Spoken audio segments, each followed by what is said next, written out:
If you love fine wine, you know Oregon's Willamette Valley. You've probably traipsed through its acres of Pinot Noir, and chances are you're familiar with the name Sokol Blosser. Oh, it's always our go-to winery when we think of wines of Oregon. It's good. But what you may not know is the story behind the fruits of this winery's labor. At the end of 1970, A business venture that helped put Oregon on the map. my husband and I bought 18 acres. Ask Susan Sokol Blosser about that map. I think we should start a vineyard. She knows it well. I thought he was nuts. When we first started, there was no Oregon wine industry.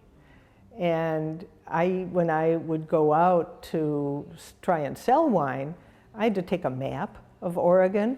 Where is Oregon? Do you grow grapes in Oregon? It all started in 1971. Susan and her husband, Bill Blosser, were both recent Stanford grads. Both were liberal arts majors. So naturally, their career path led them to planting grapevines in the Dundee Hills. As Susan recalls, it was all Bill's idea. It's like, I didn't have any better ideas. Why not? Susan ran with it.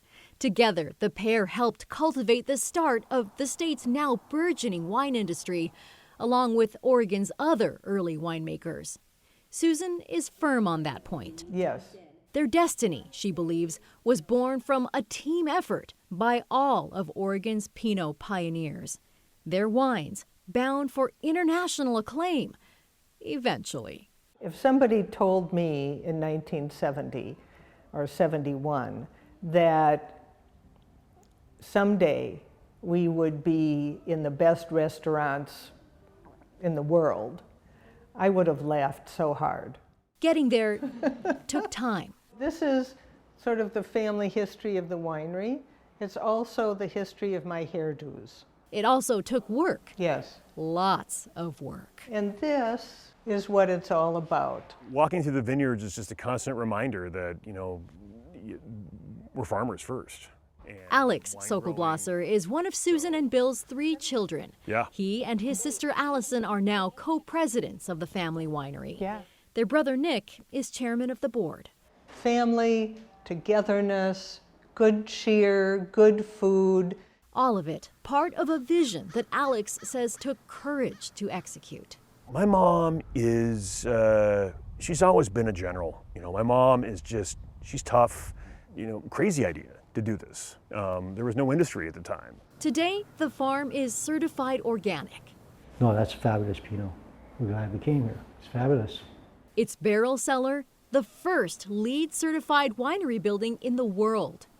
All over the estate, you'll find signs of sustainability, from solar panels to water-wise landscapes. Susan traces those efforts back to her business mantra when she was president. People, planet, profit. That we had to take care of not only our employees but the community. We had to take care of the planet. And we had to make money because we couldn't do these other things unless we made money. But that was not the goal of the business.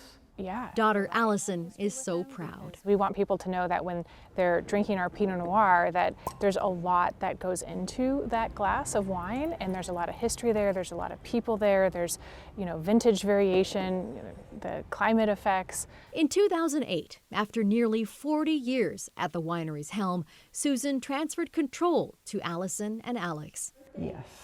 She says it was her idea, but it was did. still hard. And I had no idea it was going to be so difficult to give up control.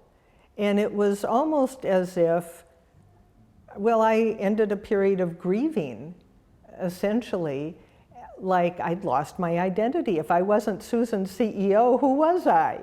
This is my business philosophy. She became Susan Author. Her books include Gracious and Ruthless, Surprising Strategies for Business Success. It's important to be both. You can't be just one. In it, Susan unpacks the lessons she learned while running a small business. Pearls of wisdom she offers to other small business owners. We go from cleaning the toilets to meeting with the banker, you know? And in other words, we do everything. In 2010, that fearless gumption led Susan to run for a seat in Oregon's House of Representatives. She fell short, but the support she gained led to another way she could serve her community.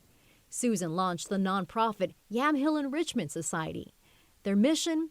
Transform the lives of Yamhill County kids through literacy and music. With its junior orchestra of Yamhill County, they aim to give every kindergartner in the district a chance to learn a stringed instrument. We can see the difference in kids' lives.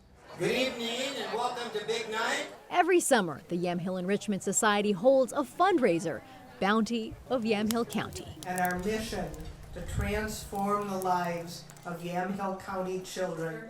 It doubles as a celebration of what's special about Yamhill County. So much of it tied to Susan, philanthropist. It turns out Susan's CEO was but a chapter in a book with even more pages waiting to be filled. That's my mom. She keeps generaling. She will until she, I don't want to think about it, but when she wants to go on. So she's, yeah, I love her. Yeah? Susan, Oregon history maker, we raise a glass to you. Yeah. Cheers.